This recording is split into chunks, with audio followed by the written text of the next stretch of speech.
Saddam واپس اپنی کرسی پر آ کر بیٹھتا، گہرا سانس ہوا میں خارج کرتا، اپنی پریشانی مسلتا، چیئر کی بیک سے سر ٹکا گیا تھا۔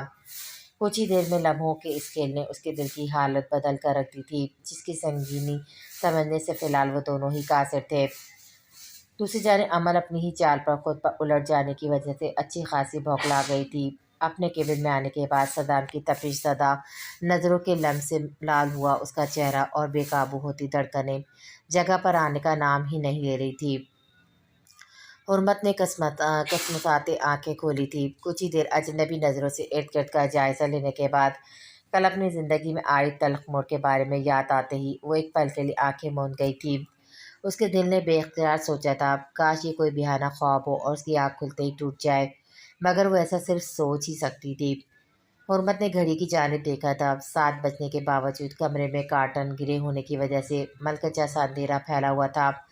جب اچانک خیال آتے اٹھ کر بیٹھتے اس نے بیڈ کی جانب دیکھا تھا، جہاں اسے اس کا شوہر اوندھے منہ ارد گرد سے بے خبر گہری نیند میں سوتا نظر آیا تھا۔ اس کا ٹیڈی بیئر اس وقت بھی اس کے ساتھ موجود اس کے سینے کے نیچے دبا ہوا تھا۔ اتنے بڑے شخص کا ایک کھلونوں سے اتنا پیار دیکھ کر نہ جانے کیوں حرمت کے ہونٹوں پہ ہلکی سی مسکراہٹ بکھیر گئی تھی۔ کچھ ہی دیر اس کی جانب دیکھنے کے بعد حرمت خاموشی سے اٹھ کر واش روم کی جانب بڑھ گئی تھی۔ جیسے ہی وہ فریش ہو کر نکلی، اسے یزدان اب جاگتا ہوا بیڈ پر بیٹھا نظر آیا تھا۔ ٹیڈی بیئر اس وقت بھی اس کی گود میں موجود تھا اور وہ بہت پیار سے سے باتیں کرتا اسے مارننگ وش کر رہا تھا۔ دروازہ نوک ہونے پر حرمت دوپٹہ ٹھیک کرتی اس جانب بڑھ گئی تھی۔ دروازے پہ نائمہ بیگم اور عائشہ کے پیچھے ناشتے کی ٹرے لیے ملازمہ کھڑی تھی۔ وہ دونوں ہی حرمت سے بہت محبت سے ملی تھی۔ ملازمہ آگے بڑھ کر ناشتہ ٹیبل پر سجا چکی تھی۔ آپ پلیز اندر آئیے نا۔ حرمت انہیں دروازے پر ہی کھڑا دے کر نرمی سے بولی۔ یہ دونوں خواتین اسے بہت اچھی لگی تھی۔ نہیں، ہم اندر نہیں آ سکتے، یزدان کو کسی کا اس کے روم میں آنا پسند نہیں، ہم بتا نہیں سکتے ہمیں یہ دیکھ کر کتنی خوشی ہو رہی ہے کہ اس نے اتنے آرام سے آپ کو اپنے کمرے میں قبول کر لیا ہے، ورنہ ہمیں تو بہت ڈر تھا۔ عائشہ اور بھی بہت کچھ بولی جا رہی تھی جب اس کی باتوں پہ حرمت کا زرد پڑتا چہرہ دیکھ کر نائمہ بیگم نے فوراً عائشہ کو اشارے سے چپ کروایا تھا۔ بیٹا آپ ناشتہ کر کے تیار ہو جاؤ، پھر تھوڑی دیر بعد ملاقات ہوتی ہے آپ سے۔ نائمہ بیگم حرمت کا گال تھپ تھپاتے عائشہ کے ساتھ وہاں سے نکل گئی تھی۔ آپ آئے ناشتہ کر لیں۔ حرمت نے کافی دیر سوچنے کے بعد بہت مشکل سے یزدان کو مخاطب کیا تھا۔ کل رات سے لے کر اب تک یہ پہلی بار ہوا تھا جب حرمت نے اس سے بات کی تھی۔ پہلے میرا فیس واش کرواؤ۔ یزدان حرمت کی پکار پر بنا اس کی جانب دیکھتا پاس پڑے رومال سے اپنا ٹیڈی بیئر کا چہرہ صاف کرتے بولا، واٹ، فیس واش میں کیوں کرواؤں؟ حرمت سرخ چہرہ لیے اسے گھور کر بولی، کیونکہ مامی کہہ رہی تھی وہ کیا کہتے اسے، ہاں وہ بیوی ہو تم میری، میرے سارے کام اب تم ہی کرو گی تو کراؤ میرا فیس واش، ایسے کیا دیکھ رہی ہو؟ حرمت نے دانت پیس کر ایک نظر بچوں کی طرح منہ سجائے بیٹھے اپنے شوہر کو دیکھا تھا۔ وہ پیر پٹکتی واش روم کی جانب بڑھ گئی تھی، کیونکہ عائشہ سے ہی اسے پتہ چلا تھا کہ یزدان کی بات نہ مانی جائے تو وہ ایک طوفان کھڑا کر دیتا ہے۔ مگ میں پانی اور فیس واش لا کر حرمت نے یزدان کے سامنے کیا تھا، جس کے جواب میں یزدان نے بنا ہاتھ بڑھائے اس کی جانب ایسے دیکھا جیسے وہ جانتا ہی نہ ہو چہرہ واش کیسے کیا جا سکتا ہے۔ یہ پاگل شخص حرمت سے جو چاہ رہا تھا اسے سوچ کر حرمت کا چہرہ بالکل لال ہوا تھا۔ کیا بکواس ہے یہ، جمال اور غفور غائب ہیں اور تم لوگوں کو کچھ پتہ ہی نہیں ہے، جلد سے جلد ڈھونڈو انہیں اس سے پہلے کہ وہ غلط ہاتھوں میں پہنچ جائے۔ صدام کے پاس آنے کے بعد عمل کا دماغ ویسے ہی گما ہوا تھا، اپنی بدلتی کیفیت پر وہ پوری طرح گھبراہٹ کا شکار تھی۔ اوپر سے اپنے آدمی غائب ہونے کا سن کر وہ الگ پریشان ہو گئی تھی جن کے ذریعے سے صدام پر حملہ کروایا تھا، مگر ایک بات اس کے لیے تسلی بخش تھی کہ وہ لوگ اس کے بارے میں کچھ نہیں جانتے تھے۔ انہیں ساری ہدایت عمل کے فورسز سے ہی منسلک خاص آدمی ASP کبیر کے تھرو ہی ملتی رہتی تھی، اور جہاں تک عمل جانتی تھی وہ لوگ کبیر کے بھی اصل شناخت کے بارے میں کچھ نہیں جانتے تھے۔ لیکن ایک بات جو عمل کو پریشان کر رہی تھی وہ یہ کہ ایسا کون تھا جس نے اس کے آدمی کو غائب کیا تھا۔ اگر اس سب کے پیچھے کوئی تھا تو یہ بات عمل کے لیے بہت نقصان دہ تھی۔ اسے اب اس بارے میں پتہ لگانے کے ساتھ ساتھ مزید محتاط ہونا تھا۔ اپنے آدمی کو کچھ ہدایت دینے کے بعد عمل فون بند کرنے کے بعد ابھی تھوڑی دیر پہلے ہونے والے واقعے کے بارے میں سوچنے لگی تھی جب اچانک اس کے دماغ میں ایک دھماکہ سا ہوا تھا، یہ آئیڈیا میرے دماغ میں پہلے کیوں نہیں آیا؟ صدام جعفر کو اس طریقے سے بھی توڑا جا سکتا ہے۔ اگر اس کام میں میں کامیاب ہو گئی تو صدام جعفر کو ختم کرنا زیادہ مشکل بالکل بھی نہیں رہے گا۔ عمل اپنے دماغ میں نئے منصوبے ترتیب دیتی زہر خند لہجے میں بولی، لیکن یہ سب ٹھیک ہوگا، مجھے ایسا کرنا چاہیے یا نہیں؟ کیا یہ میری ذات کے وقار کے خلاف نہیں ہوگا؟ نہیں، یہ سب مناسب نہیں ہے۔ صدام کو اپنی محبت کے جال میں پھنسا کر میں اس کے دل پہ کاری زخم تو لگا دوں گی، مگر کیا اس کے بعد میں خود سے نگاہ ملا پاؤں گی؟ نہیں، میں ایسا کچھ نہیں کروں گی۔ میں اپنا بدلہ اپنے طریقے سے ہی لوں گی۔ اپنے دشمن سے انتقام لینے کی خاطر میں اس قدر نیچے نہیں گروں گی۔ عمل نے ضمیر کی آواز پر خود کو کوئی بھی ایسا عمل کرنے سے روکا تھا جو عمل جیسی باوقار اور عزتدار لڑکی کو زیب نہیں دیتا تھا، مگر کیا صدام جیسے شخص کے ساتھ بھی یہ سب کرنا غلط تھا، جو خود پستی میں ڈوبا ہوا تھا، ایک بے ضمیر انسان تھا جس نے نہ صرف اس کے خاندان کی عزت مٹی میں ملائی تھی بلکہ ان کا گھرانہ بالکل اجاڑ کر رکھ دیا تھا۔ گزرے وقت کی اذیت بھری یادوں پر عمل چاہنے کے باوجود اپنے آنسو نہیں روک پائی تھی۔